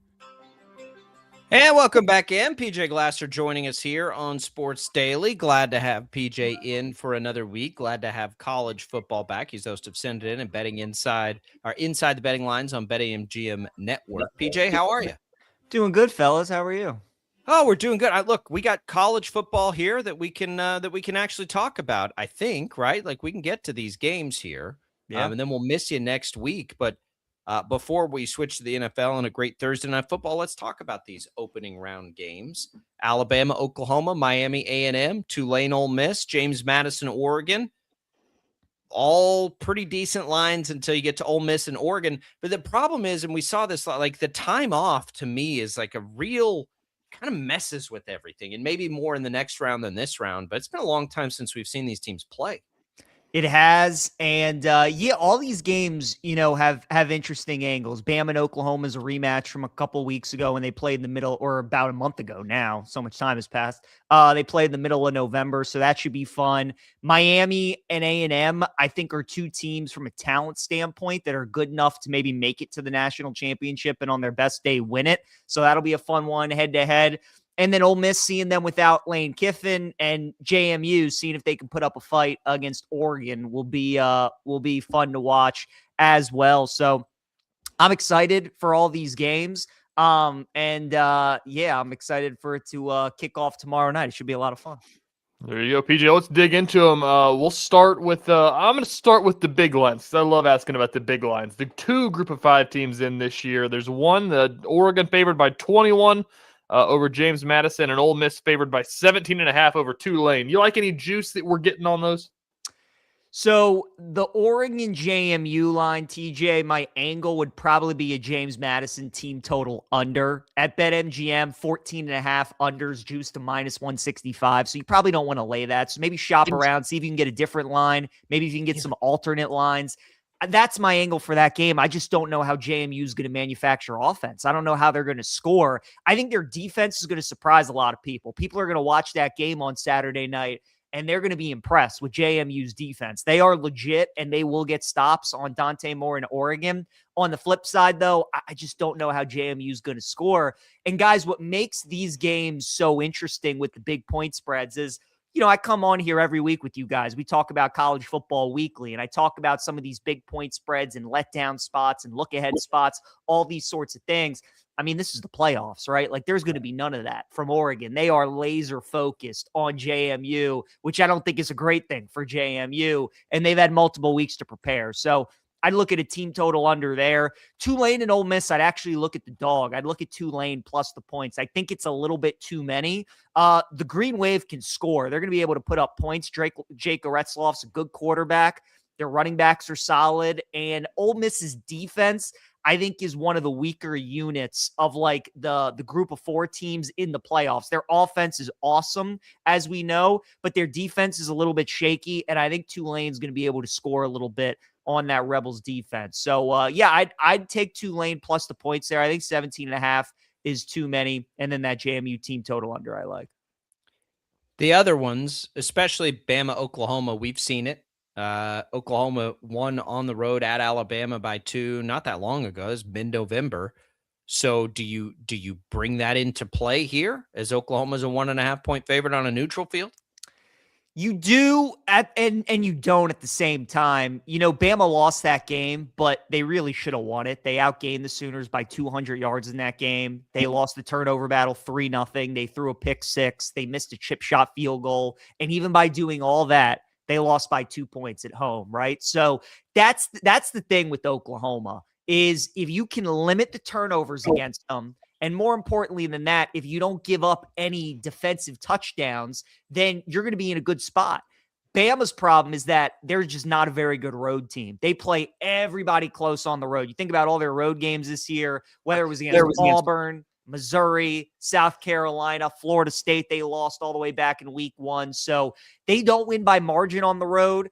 So I think it's going to be a close game, but I think they're the better team, and Ty Simpson will make a play on the final drive, and they'll get out of Norman with the win. So I like Bama. And then I like A&M. I'm hoping we get a 3 in that game against Miami. To me, guys, that feels like a game that's also going to be close. It's going to come down to the wire. I just don't trust Carson Beck on the road. Miami's quarterback feels like the kind of game he's going to make a late mistake, and A&M's going to win it at the end. So, in those two games, I like Bama and I like A&M. PJ, I'll ask you this before we move to the NFL. They've changed the format of the playoff a little bit, but last year, the teams that played in this first weekend kind of dominated the next weekend. You think we see that trend again? I don't, because, TJ, if you think about the top 4 seeds last year, it was Boise State, who was a double-digit underdog. It was Arizona State, who was a double-digit underdog. it was Georgia who was without their quarterback, Carson Beck, and then Oregon played the eventual national champ in Ohio State. So I think it's definitely worth significance. We kind of see this in baseball a little bit recently, right? Where these teams that get those buys, they lose a lot in the divisional round. I mean, that time off when you're so used to routine is definitely a real thing. But I think last year, you didn't necessarily have the 4 best teams as the top 4 seeds, where I think this year, the top 4 teams are the best. I think Ohio State, Georgia, Indiana, and Texas Tech are the 4 best teams in college football. So maybe 1, maybe 2 get upset. Wouldn't shock me. But I think last year was just kind of an anomaly. It was just, we were trying to figure it out with the top 4 seeds. I wouldn't expect all 4 to lose again this year. All right, PJ, let's go to the NFL. We don't get Thursday night games like this very often. 2 11-3 teams. Boy, this is just fantastic. Seahawks favored by 1.5. I have, memories of you telling us how much better of a road team Seattle is. But the Rams are dealing with some stuff. No Devontae Adams likely tonight. Sean McVay apparently has both had a kid and had the flu this week. What do we make of this game? This looks like it's going to be a fun one. It does. And like you said, Jacob, Seattle just does not play well at home. And we saw that again last week against Rivers and the Colts. So for whatever reason, they're such a good road team, but at home is when I look to fade them. And San Francisco and the Rams are the 2 teams in their division that always play Seattle tough in Seattle. So the Rams beat them the first time around. We know it's hard to beat a team 2 times. Sam Darnold, though, guys, I mean, it's just the same old story. It's looking like Minnesota Sam Darnold, where he got off to this great start. He was putting up monster numbers. And now over these last couple weeks, he's starting to regress. And now that we're in a big time game like this with a lot on the line, I can't take him in a pick 'em essentially over Stafford, who's still playing at such a high level. Adams not being out there is going to be a big deal, but you still got Puka, you still got Kyron Williams, and that defense that got shredded last week against Detroit, I think is going to bounce back and play pretty well here against the Seahawks. So because it's a short week, usually you favor the home team, but I'm going to favor the better coach, the better quarterback, and I just think the better team in LA in a pick'em type game. So I'll take the Rams. Like you said, it should be a fun one. Now that you're giving me plus 105 on the money line, I like LA tonight.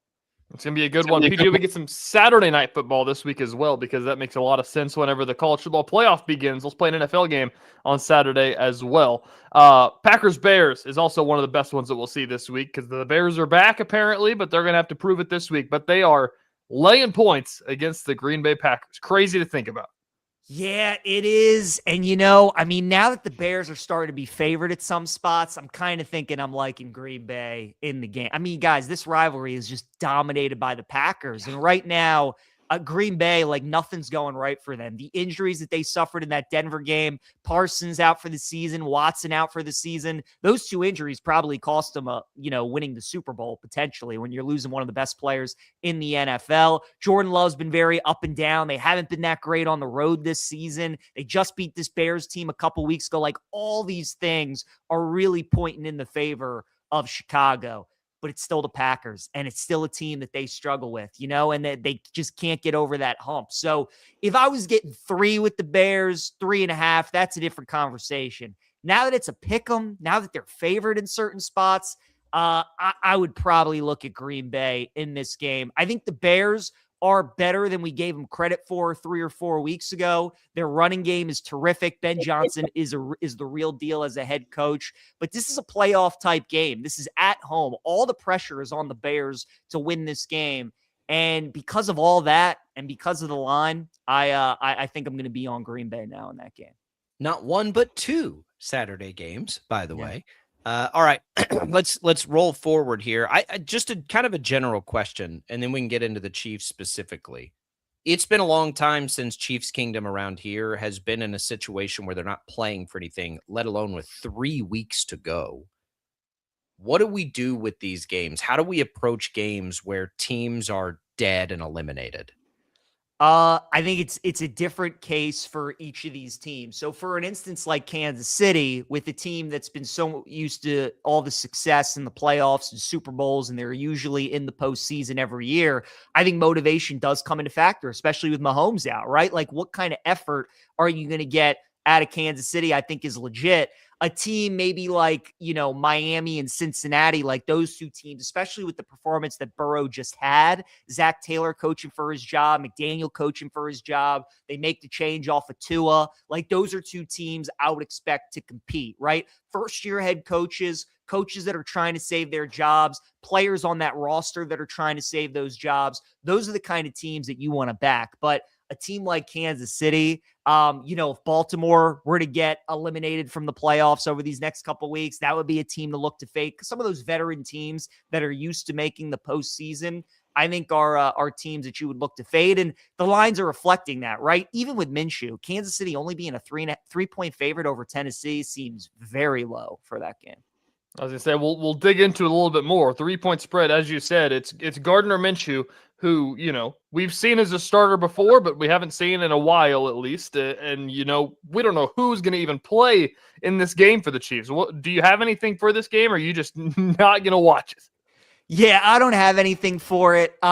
Again, you got to downgrade Kansas City from Mahomes to Minshew, probably about 6.5, maybe even 7 points. I mean, a full touchdown, I think, is totally fair. Mahomes was playing in this game. Kansas City's probably about an 8.5, 9.5 point favorite without him, all the way down to 3. But Minshew's a serviceable backup. I mean, he's won plenty of games in this league. I just think it's the motivation factor with Kansas City. Like, they've been in must-win mode for the last month. They haven't been able to win any of these games. Now Mahomes is out. They're mathematically eliminated. So why care? I mean, Chris Jones knows he's back next year. Like, Worthy and Rice know he's back next year. Kelsey likely going to retire. We'll see how that plays out. Andy Reid knows he's back next year. Like, all these guys on Kansas City, they know their job security. They know that they'll be back next year, and they know that next year might be lost too without Mahomes being out. So I don't really know the motivation for Kansas City in this game. With that being said, though, Tennessee is still just so bad. So I can't take it, especially at 3. Maybe you hope that Kansas City gets up early in the game. You can bet Tennessee at a live number, at a bigger number, or vice versa. Tennessee gets up. You can bet the Chiefs live somewhere like that. But yeah, if you're in a pick 'em pool or something like that, or if you had to make me pick the game, I'd still take the Chiefs, especially at this number. I can't trust the Titans only getting 3 at home. That's not the kind of team I want to take that short a number with. Jags, Broncos, two of the teams everybody, myself included, have thought at some point the air is going to run out, but it hasn't. That's one of the bigger games of the week. The Broncos 3-point home favorites. You have a feel for that one? That line feels short too. I think most people this week are going to take Denver because they feel like the Jags are the bigger fraud. And, the last few weeks, they've beaten up the Jets. They've beaten up on Indy when Daniel Jones got hurt. They've been kind of beaten up on some of the bad teams. They Titans the week before that. They've been playing two of the worst teams in the league. And then they played the Colts, who are obviously sinking fast without their quarterback. Now they go on the road. They play in one of the toughest environments in the NFL against a red-hot Denver team. And they're only a 3-point dog, but, the Broncos are a team that everybody, it feels like, has been looking to fade here as of late. And now I think a bunch of people are going to bet them because they're looking to fade Jacksonville. I'm staying away. I just want to kind of sit back and watch. Bo Nix has been playing at a really good level for Denver. If that continues, I think they win and they cover again. If you had to make me pick the game, I would take the Broncos -3, but man, it feels too easy with the number that low. We'll go to Sunday Night Football, talk about the one in your neck of the woods. The Ravens are favored against the Patriots, and I didn't realize that until just this moment. What is going on with that? Yeah, that's one of those lines that I think a lot of people look at that, and they're like, how are the Ravens favored over New England, right? So the line is telling you to bet Baltimore in the game. I understand it. I'm taking the Patriots, though, especially at +3. You guys, look, Vrabel, when he was with Tennessee, always had a good game plan against Lamar. He always would. That was one of the coaches that would always play Lamar the toughest. He'd always have a good game plan. My concern, though, is that the Ravens just have not been able to beat good quarterbacks this season. I know they just beat Burrow last week, but they lost to him on Thanksgiving. You look at the QBs they've beaten this year, guys. It's been Tua, Flacco, the combination of Shador and Gabriel, J.J. McCarthy, Tyrod Taylor. They're literally beating up on all the bad quarterbacks. When they play Mahomes, Allen, Stroud, Stafford, Goff, they're losing to all these teams. So I don't know how you can pass up Pats +3. They should have won that game against Buffalo last week. They gave up a 21-point lead. Allen, during that comeback for the Bills, made all those kind of off-script scramble plays that I still don't know if Lamar is healthy enough to kind of make in this game. I think that could be the difference. So, yeah, +3, I'll take the Patriots. I mean, it's probably because of injury, but Lamar looks like crap. Like, he looks terrible. He's not running. He's completing less than like 60% of his passes. Anything else we haven't talked about that are can't miss bets this week? Love the Bucks. That's probably my favorite bet. -3 at Carolina. That spot this week reminds me so much of what the Ravens just went through, where they lost 2 straight divisional games at home to Cincinnati and Pittsburgh, go on the road for that 3rd divisional game, and then they took care of business last week. Bucks are in the same spot. Saints and Falcons, they've lost to at home the last couple weeks. Now you go on the road, take on Carolina. The Bucks are better. I think we would all agree with that. They just got to figure it out, and they just got to find ways to win games. They're starting to get a little healthier, and I think they take care of business on Sunday in a massive game for the NFC South. So I like Tampa -3.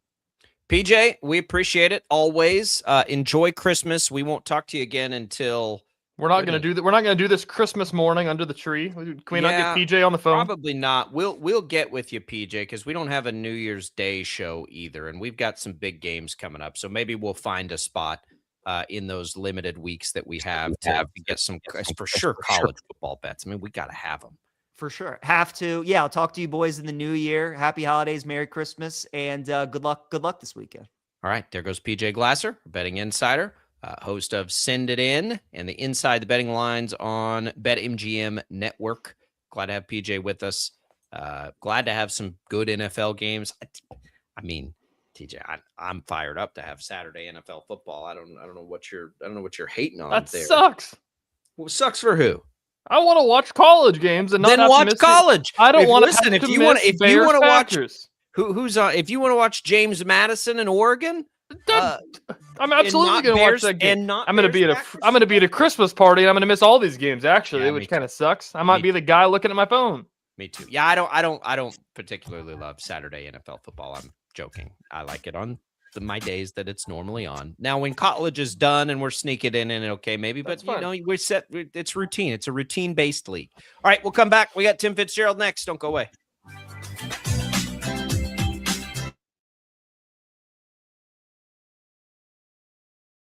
Lightning, hail, tornadoes, flooding. It's the worst of severe weather, and it's coming.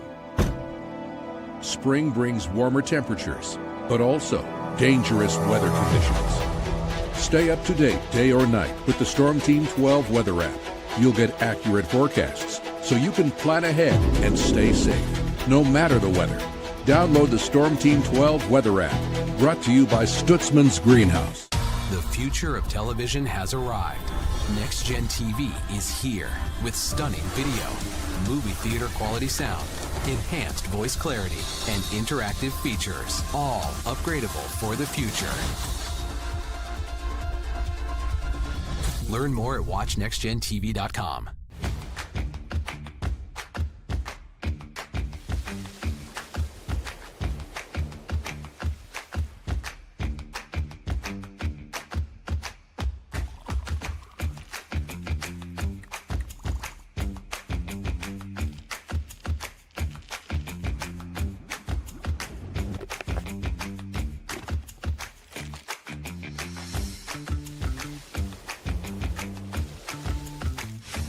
Canvas of our imagination. They tell a story. Clouds affect the events of your day. Sometimes they growl, sometimes they inspire, but they're always the messengers of nature's mood written in the sky. Storm Team 12 understands the language of clouds. We're dedicated to decoding their message so you know what to expect. Behind every cloud, there is a story waiting to be told. Trust Ross Jansen and Storm Team 12, alerting you first to the impact on your life. We are following a breaking update. Every day, all day, stream the stories that have you talking near and far. Whoever is behind the wheel of this bus is not stopping. From hundreds of local reporters and meteorologists spanning the country. Chaos here this morning at the UW campus. Search LNL for the all-new Local News Live streaming app. Odyssey is one of the most influential audio and entertainment brands in the nation. You already know Odyssey's iconic local radio brands in Wichita. But did you know Odyssey has the country's best collection of music, news, and sports brands? Odyssey is also a premium podcast creator, major event producer, and digital innovator. Odyssey brings people together across the country and right here in Wichita. Odyssey also delivers meaningful radio and digital audio results. Find out our story and impact at odysseyinc.com/Wichita. Make yourself known now. 8310 in traffic pursuit. Oh my God, here. Investigate TV Plus begins with real people. We investigate stories that impact you. And inspire change every day. Something is broken. Real problems. Why are they hiding it? And real solutions. My daughter was dying in front of me. What was your reaction when he said that? Investigate TV Plus, weekdays at 3:30 p.m. on KWCH.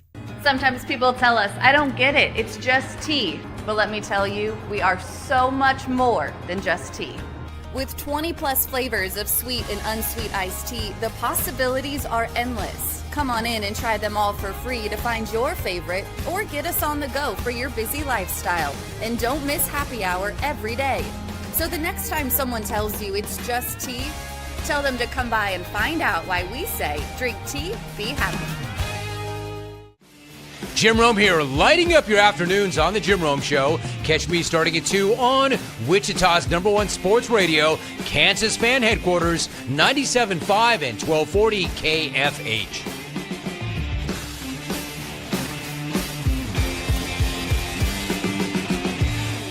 Mornings are busy. We're here to make your mornings better. We report the stories that affect you. 3 more hospitalized from contaminated apple juice just a day after the FDA issued a recall. We're here to make your mornings better. Closing east and westbound lanes of K96 for repairs. With 12 News, you're prepared for your whole day. Scattered thunderstorms across the state into the afternoon. Stay a step ahead with 12 News this morning on KWCH and KSCW.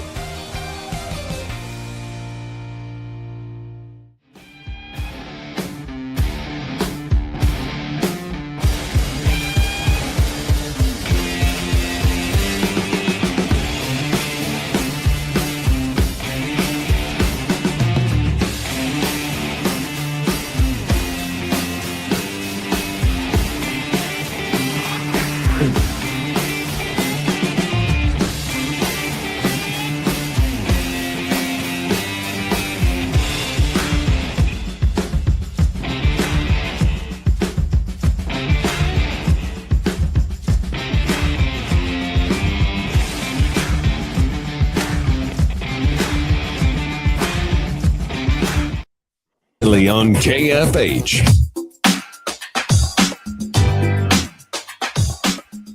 And now, digging deeper with the teams you follow, it's another Sports Daily Insider interview on KFH.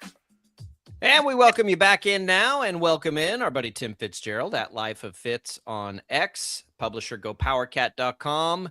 It's been a busy season for Tim Fitzgerald and his entire staff, more so probably than normal Fitz. How are you guys following along here, chasing not only recruiting news now, but coaching news? It's just like a nonstop cycle here.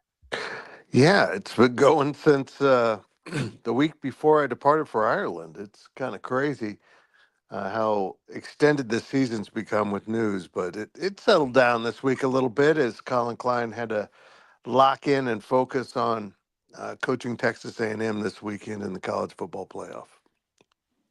We got our first big piece of news regarding departures. We've had a few of them, but we got the one of the big fish has fallen. Jace Brown is going in the portal. What do you think about that, Fitz? Did we know anything about that?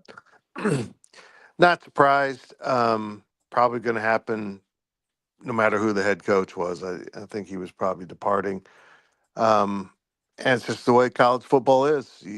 You can't get upset, you know. I mean, the kids have this right and freedom, and they're going to do what they want to do. And I'll say this. I think it's interesting that we've seen this little surge of departures here. There was a couple others yesterday that have taken place now that Trey Scott, the new GM of Kansas State football, is in place. And Trey's got a background in scouting and contract management as both a longtime scout for the Raiders, a former quarterback at K-State, and being an agent.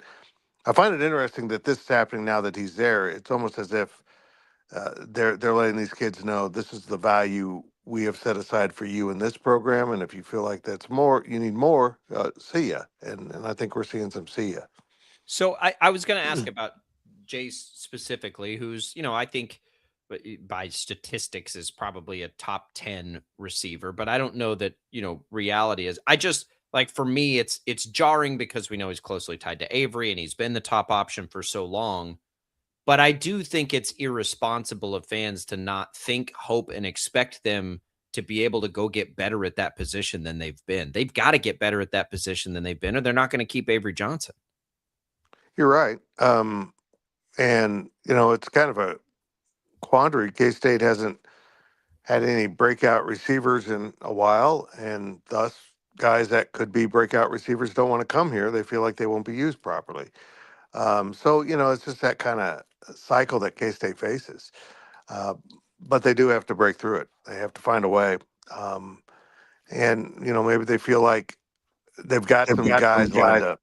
Man, we'll see if that all pans out in terms of what they're going to get through the portal, because you don't start bringing in players from the portal until January 2nd or after. So it's going to be a process here. Speaking on the Avery Johnson subject, as you're saying, the way the schedule lines up, if we hear something, I imagine we'll hear something one way or another. It seems that they would confirm it, I would imagine, if he was going to stay. Is this the time that you think we would hear that? Do you think it'll be closer to the portal window? Probably closer to the portal window.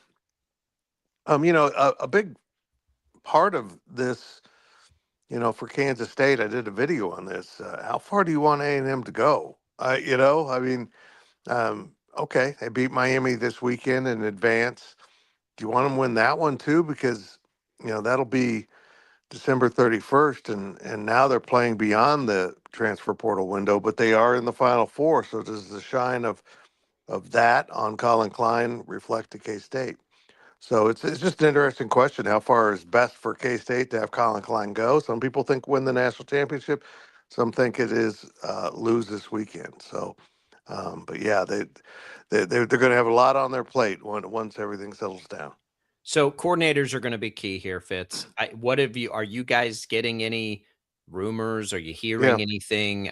It's interesting because the guys going are like, if you told me Collin Klein's coming in as a first-time head coach, I'd say, boy, I hope he finds some coordinators with like some experience in that world so that they can help him acclimate to all the things that are come in.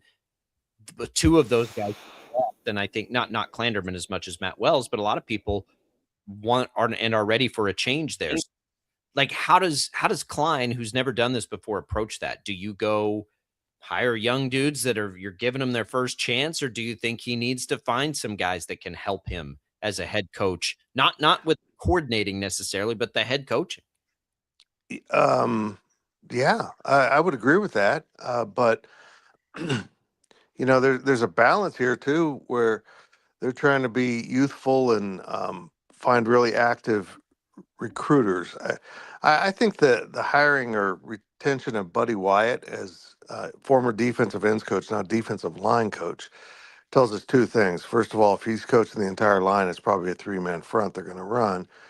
And second of all, the fact that we haven't heard on coordinators would tell me that their teams are still playing. And on the defensive side, we believe his choice is Jordan Peterson, the assistant coordinator or associate coordinator on the defensive side at A&M. So he wouldn't be here till after A&M finishes off. But he played for and coached with Buddy Wyatt.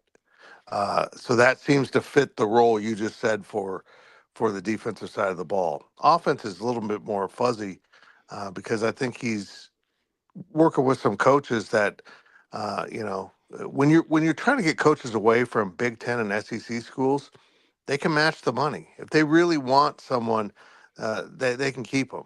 So I think he's running into some of that, and we'll see how that pans out. That's kind of the question that I had, Fitz, is that we've seen that he's very much about the K-State ties, trying to make it the new old school, the modern Snyder, as much as you can with guys like the two hires that he's made so far were both K-State guys. I don't think that trend will continue across the board, but does that keep going, you think? Well, I think there's a good possibility there's some more, but I don't know if that's written in stone. I think there's some candidates with K-State ties that are out there that he likes an awful lot. But he's met people through his few travels he's had, just 1 year at Northern Iowa and 2 at A&M. But he's kind of got this, every coach starts forming a network, and we'll see where that takes him and gets in the hiring process. Let's talk expectations. I know it's too early for that, but what the hell? 8 wins a year, for a lot of fans, wasn't really good enough. What should fans expect for Klein in the first couple of years here? I mean, I'd be thrilled if he won 8 games. But what is going to be good enough, and how much leash is he going to have as the golden boy? You bring on a good point here. K-State fans grew very impatient with 8 wins, and then they fell short of that this year. Will they give him enough time? I mean, there's a lot of moving pieces here. That he's a new coach, first-time coach, young coach. There's going to be a learning curve. You're right, and I hope K-State fans will give him plenty of time. I think, being Collin Klein, he will get a dose of more patience than someone else, but I don't know how big that dose is. I think you do have to be patient here. And as you guys brought up with the portal, we don't even know who he's going to be coaching next year. We don't know who's coming in. We don't know who all's leaving. And, the reality is, we don't know on Avery Johnson. We suspect he'll stay, but I think that probably impacts what your projections are for the next season. If you're going to have a third-year starter, senior at quarterback, or probably a redshirt sophomore that hasn't really played that much and is going to try to lead you to a decent season.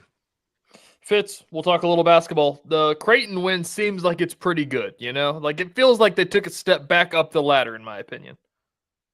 Yeah, Creighton's down this year, but just going on the road, it was. My guy said it was a great environment.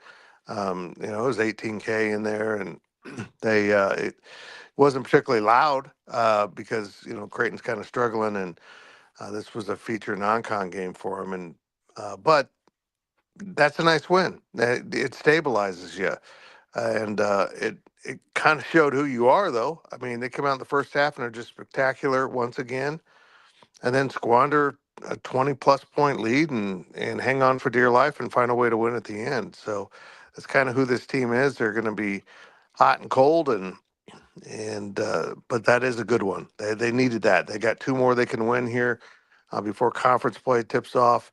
And it's luckily they get to ease into conference play without too big of challenges by playing BYU and then going to Arizona. Sometimes you get thrown into the kiln to see if you can make something of yourself, and that's going to be a very intense fire to start Big 12 season. It is.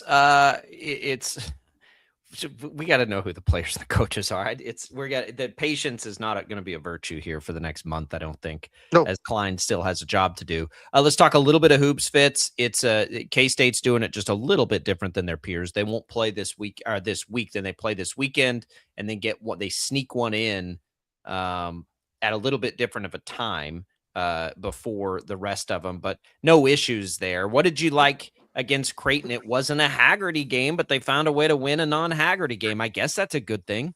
Yeah, it is. I mean, they kind of grew up in that. They didn't have to have PJ leading the way. But I think it became clear this is a point guard driven team because it was David Castillo who kind of stepped into that and made some big plays. So I think that was a really positive sign. I continue to be amazed by the advancement of Buka, the 7'2" guy. He was a project, and you know what? By K-State standards, that's far better than a project. I mean, we've seen projects that can't exactly tie their own shoes, and this guy seems to have a really good sense of what he's supposed to do, and some pretty good background. He's got very good fundamentals. He passes well, he rebounds well, he blocks shots. He's just not very experienced, and as that grows, I think K-State's got a potential very good big man for the future. All right, Fitz. Well, we appreciate it. What do you guys have for us at GoPowerCat.com? We're just trying to keep on front of this coaches stuff, the transfer portal, of course, and we're cranking out podcasts. We're going to have a live podcast today at 5 on YouTube, the K-State Insiders. If anyone wants to hop on YouTube, or you can see it later at GoPowerCat. If you need a Dancing with the Stars expert, TJ's ready for you. That's clutch. I can't even tell you how often that comes up. Tim, it is not clutch. Hey, Don't hey, pander. listen. Tyler Lockett's going to retire soon. They love former wide receivers. Okay. Better find a short partner. All right, Fitz, we appreciate it. Have a Merry Christmas. We won't talk to you again next week. Enjoy the holidays, and we appreciate you. You bet. Thanks, boys. There goes Tim Fitzgerald. We'll come back, wrap up Sports Daily right after this.